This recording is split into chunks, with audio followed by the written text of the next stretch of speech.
The storm last week had knocked the fence between our yard and Eric's clean off the posts.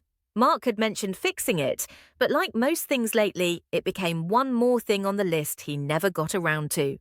He was always working, always tired, always distracted.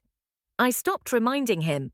Eric, on the other hand, started gathering tools the next Saturday morning. I noticed him from the kitchen window, kneeling near the collapse section. It wasn't unusual. He kept to himself, but was known for lending a hand in the neighborhood.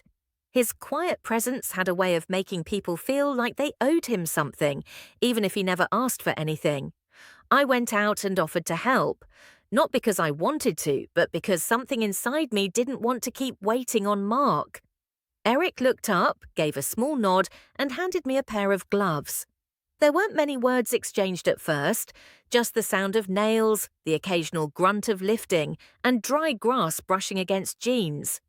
But there was something unspoken between us.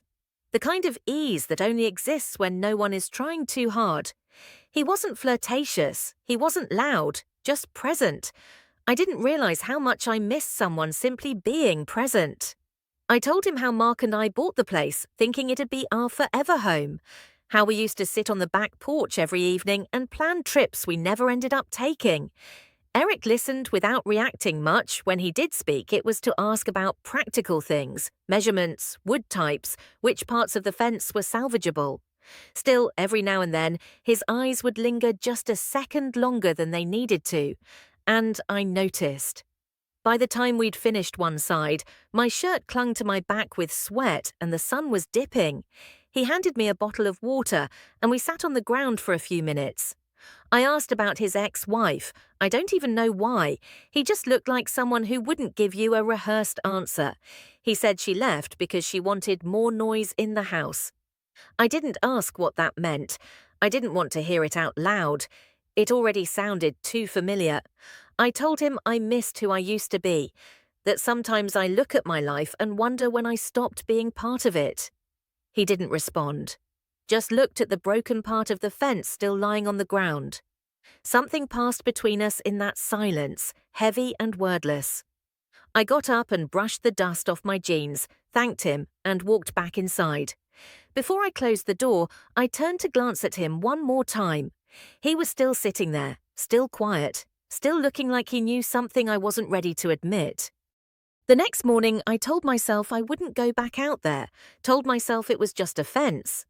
But around 10, I saw him working alone again, and before I could talk myself out of it, I was standing beside him with gloves on.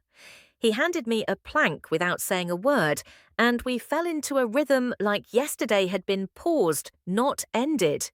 It started small, complaints about how warped some of the wood was, how hot the sun felt already. Then it shifted. He asked what I used to do before moving here. I told him I used to paint, oils ours mostly.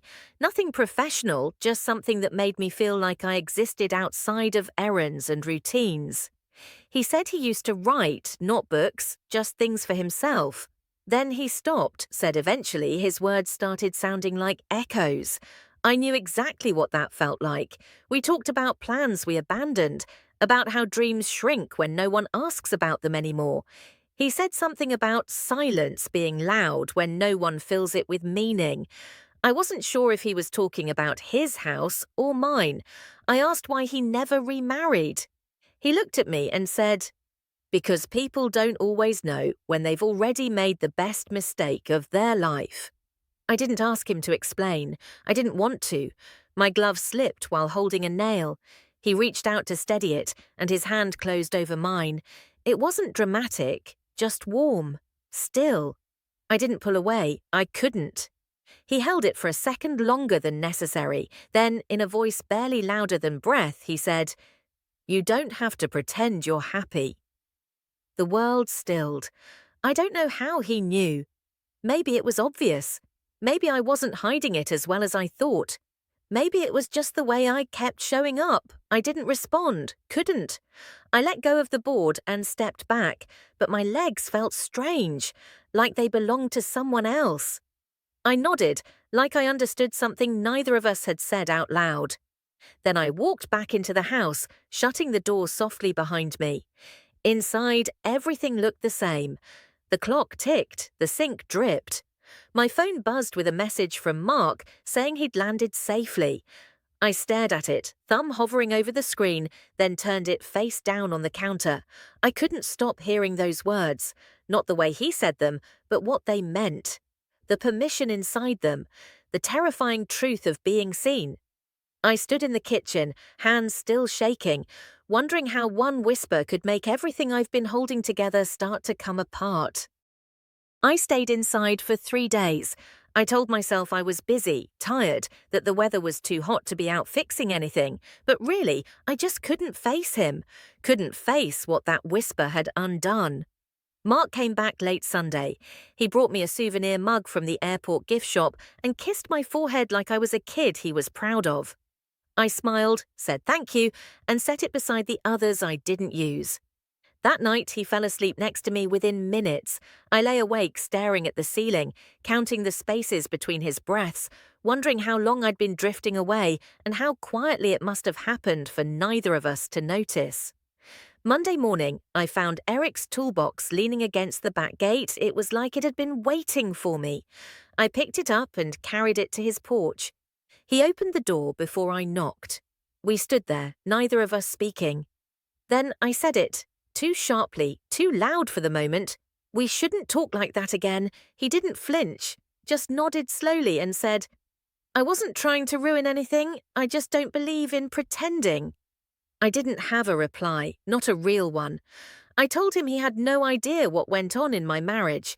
He said I was right, but added that it didn't take much to see someone starving. I didn't want to cry, but I did. Right there, in front of him, no warning. He didn't try to stop it, just stood close, not touching me, letting me come apart quietly. Then I leaned into him, and it felt like slipping into a place I hadn't realized I missed. His arms came around me like it was the most natural thing. He didn't kiss me right away. We just stood there, heartbeats slow and synced. When it happened, it wasn't rushed or forceful. It was soft, aching, like a question we both already knew the answer to. I stepped back first, said, "This isn't me," even though I wasn't sure what that meant anymore. He looked at me like he knew that too. I left without another word. That night, Mark made pasta and opened a bottle of wine, said we should start eating dinner at the table again, like we used to. I nodded, I even smiled, but inside something had shifted, not because I kissed someone else, not even because I wanted to, but because I felt something. And once you feel it, the absence of it everywhere else becomes too loud to ignore. He talked about vacation plans while I stirred my food and nodded in the right places. And all I could think about was how silence with Eric had said more than every conversation I'd had in my marriage in the last year.